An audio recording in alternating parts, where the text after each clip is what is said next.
Alhamdulillahi Rabbil Alamin.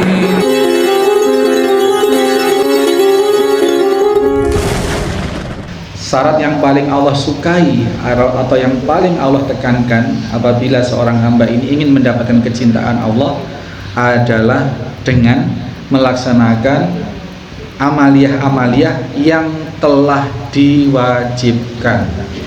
Seberapapun hebatnya amalan sunnah, kalau di saat yang sama dengan meninggalkan yang wajib, maka tidak akan berarti apa-apa.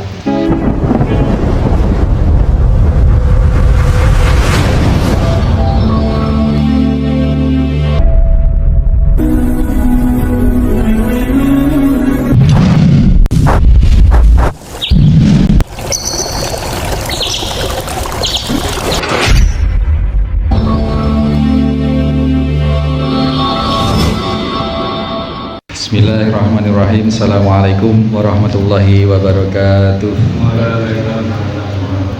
Innal hamdalillah nahmaduhu wa nasta'inuhu wa nastaghfiruh wa na'udzu billahi min shururi anfusina wa min sayyiati a'malina. May yahdihillahu fala mudhillalah wa may yudlil fala hadiyalah. Asyhadu an la ilaha illallah wahdahu la syarikalah.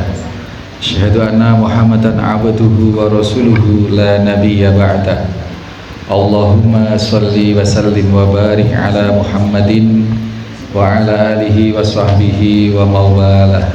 Qala Allah Ta'ala, ya ayyuhalladzina amanu taqullaha haqqa tuqatih wa la tamutunna illa wa antum muslimun. Hadirin hadirat jamaah kajian subuh di aula Yatim Center Situbondo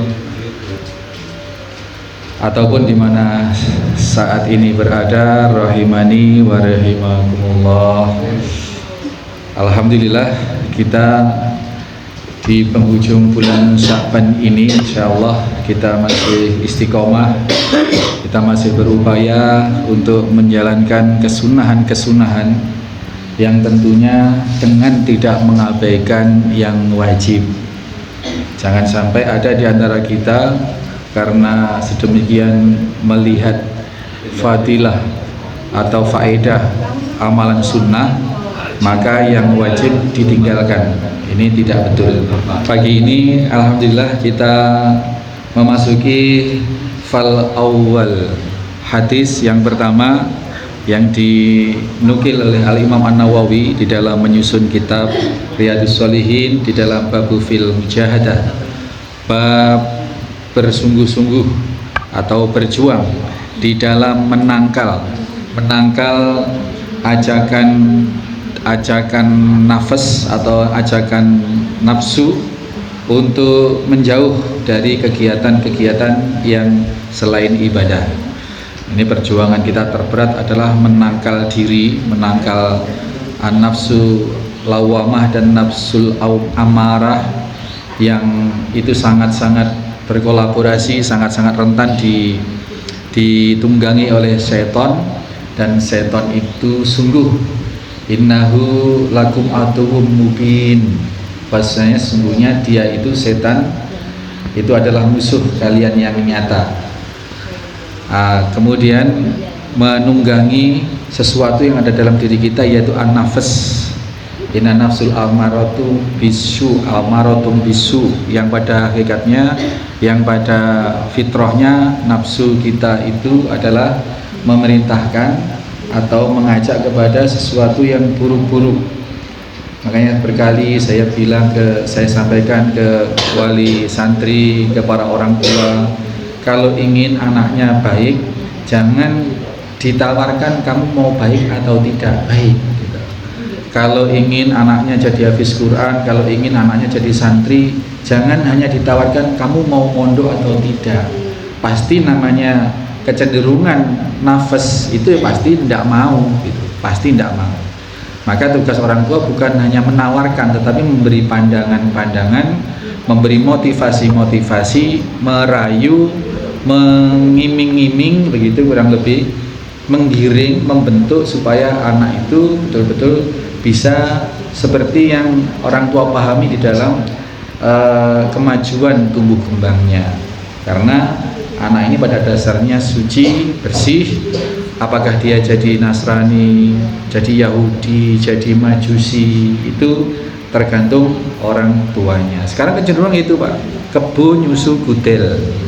Jadi segala sesuatu dalam pendidikan anak dipasrahkan ke anak itu sendiri. Jadi terserah mau memilih sekolah yang mana, mau memilih universitas yang mana gitu. Nah itu tanggung jawab orang tua sesungguhnya. Maka kita dalam mengelola diri, mengelola nafas ini, selain kita berjuang menundukkan apa yang ada di dalam diri kita, juga harus memiliki ilmu modal untuk membimbing keluarga, istri, anak-anak, keluarga besar, karena ku anfusakum wa ahlikum naro, selamatkanlah diri dan keluarga dari api neraka. Ini terkait hadis yang pertama di dalam babul fil mujahadah ini, bahwasanya Nabi SAW diriwayatkan oleh Abu Hurairah, hadis yang ke-95 dalam urutan kitab ini. An Abi Hurairah radhiyallahu anhu qala. Ingat Abi Hurairah ini nama kunyah. Nama kunyah itu nama sebutan. Ini memang disunnahkan untuk berkunyah. Punya anak namanya Hafid, misalkan. Dia disunnahkan untuk memakai kunyah nama Abu Hafid. Ini Abu Hurairah namanya Abdurrahman bin Sakhar. Beliau karena sangat cinta, sangat senang sama kucing, piara kucing, maka Rasulullah menyebut dia sebagai Abu Hurairah. Bukan berarti bapaknya kucing, tapi dia yang mengampu binatang kucing. Ada seorang anak kecil yang sangat suka dengan burung, punya mainan namanya burung. Ya burung beneran, dibuat mainan kemana-mana begitu. Maka anak kecil itu pun disebut seperti itu. Jadi tidak harus dia bapaknya sebutannya itu. Berkunyah itu seperti itu. Abu Hurairah radhiyallahu anhu qala. Abu Hurairah bercerita, qala Rasulullah sallallahu alaihi wasallam, bahwasanya Nabi sallallahu alaihi wasallam bersabda. Sabdanya bagaimana? Sabdanya innallaha ta'ala qala. Sesungguhnya Allah Subhanahu wa taala berfirman. Nah, ini kalau yang dipetik ini kalimatnya Allah, kalimat dari Allah, berarti ini hadis qudsi.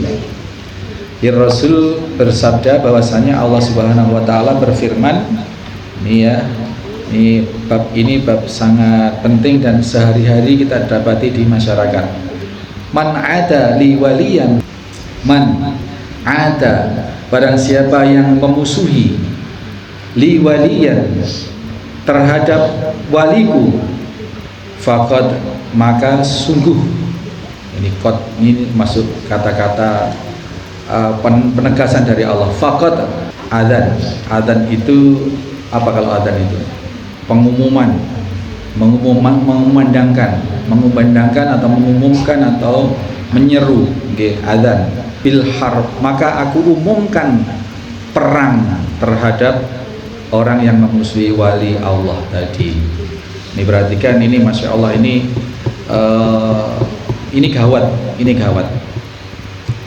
Nanti akan kita urai bagaimana yang dimaksud memusuhi itu, bagaimana yang disebut wali itu siapa, apa yang dikunjungi di 9 tempat atau orang-orang keramat yang dianggap itu, kemudian ada tur religi itu, apa itu, nanti kita akan lihat. Jadi Allah Subhanahu wa taala melalui baginda Nabi Shallallahu Alaihi Wasallam menyatakan bahwasanya barang siapa yang memusuhi waliku, maka aku umumkan perang kepadanya. Wa ma taqarraba ilayya abdi, dan tidaklah hambaku mendekatkan diri kepadaku, bi syai'in ahabba ilayya, yang paling aku cintai, mimaftaratu alaihi, selain dari amaliyah yang telah aku fardukan. Perlu digarisbawahi. Di seorang hamba itu kalau ingin mendapatkan kecintaan Allah Subhanahu wa taala, Allah tidak meminta syarat selain syarat yang paling Allah sukai atau yang paling Allah tekankan apabila seorang hamba ini ingin mendapatkan kecintaan Allah adalah dengan melaksanakan amaliyah-amaliyah yang telah diwajibkan. Catatannya satu ya, berarti amaliyah ibadah itu yang paling utama dan pertama harus diistiqomahi, disungguh-sungguhi, dimujahadahi, diperjuangkan untuk dilaksanakannya adalah amal-amal liyah yang wajib, yang wajib. Yang wajib. Seberapapun hebatnya amalan sunnah, kalau di saat yang sama dengan meninggalkan yang wajib, maka tidak akan berarti apa-apa. Cek teronya taraweh. Wah, taraweh hari pertama apalagi, ntar lagi. Woi, muknanya atau sarungnya baru, sajadahnya baru, wanginya wangi yang terbaru, persiapan gitu. Wah, jauh pun ditempuh gitu. Jauh pun ditempuh. Paling depan yang perempuan paling belakang. Tapi di saat yang sama melewatkan sholat jamaah isya-nya. Wah, ini seperti mengharap hujan di langit, air tempayan dihancurkan itu. Kemudian seperti mancing teri dengan umpannya udang lobster itu. Nggak nyambung. Pingin dapat pahala taraweh di saat yang sama meninggalkan sholat isya yang betul-betul diwajibkan oleh Allah Subhanahu wa taala. Ini pentingnya ibadah-ibadah wajib.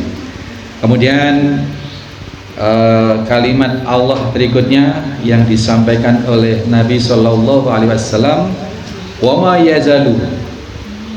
ma yazalu abdi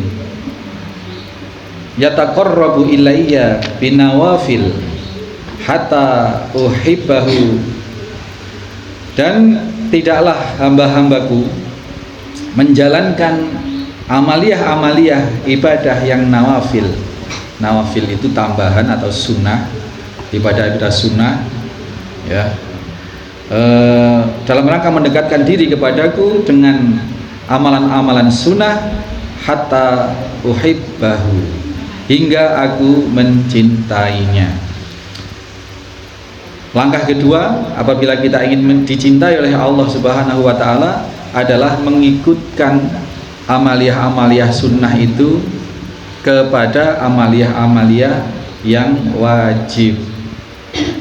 Seorang yang ingin mendapatkan cintanya Allah Subhanahu wa taala tidak cukup dia hanya sholat fardu 5 waktu, tetapi juga mengikutinya dengan sholat rawatib, qobliyah, ba'diyah itu diutamakan yang 12 rakaat, 4 rakaat sebelum duhur, 2 rakaat setelah duhur, 2 rakaat setelah maghrib, 2 rakaat setelah isya, dan 2 rakaat sebelum subuh. Ini sunnah muakkadah yang pahalanya adalah besar sekali.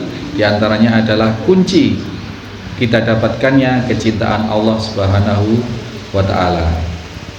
Ini ibadah yang nawafil, yang sunnah. Nah, kemudian apa efeknya kalau Allah sudah mencintai seseorang?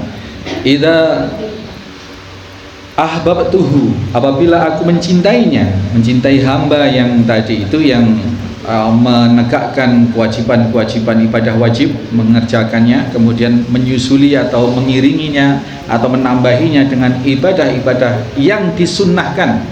Jangan nambahi tetapi yang ndak-ndak. Nambahi dengan ibadah yang tidak jelas kesahihannya, tidak jelas status sunnahnya.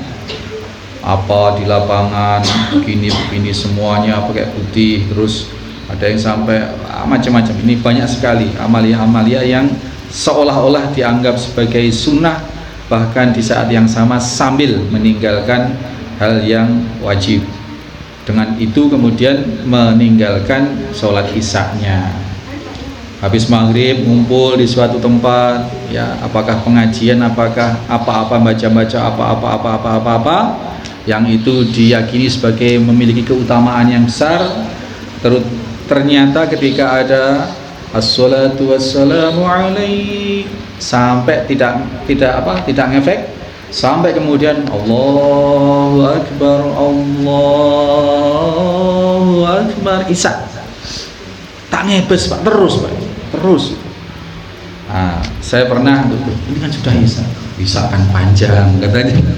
Isya kan panjang, Masya Allah, alhamdulillah. Ya, ini sangat perlu kita perhatikan,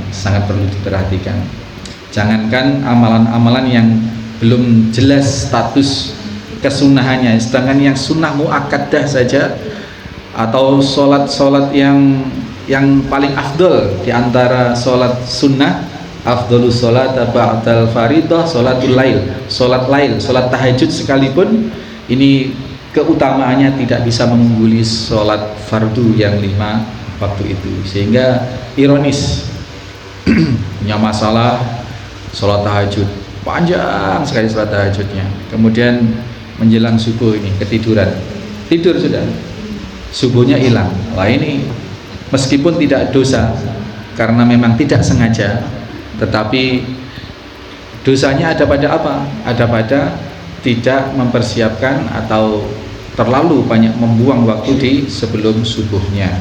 Ini harus dikeseimbangkan. Sholat tahajud ya sholat tahajud, jangan sampai nanti kalau tidur sebentar itu terus kebablas. Yang parah adalah merasa tidak perlu atau tidak wajib. Yang penting sudah sholat malam, ya sudahlah saya tak tidur begitu. Ada adzan, ya sudah, nggak ke masjid, nggak ke musola, nggak ke tempat sholat berjamaah. Ini yang parah.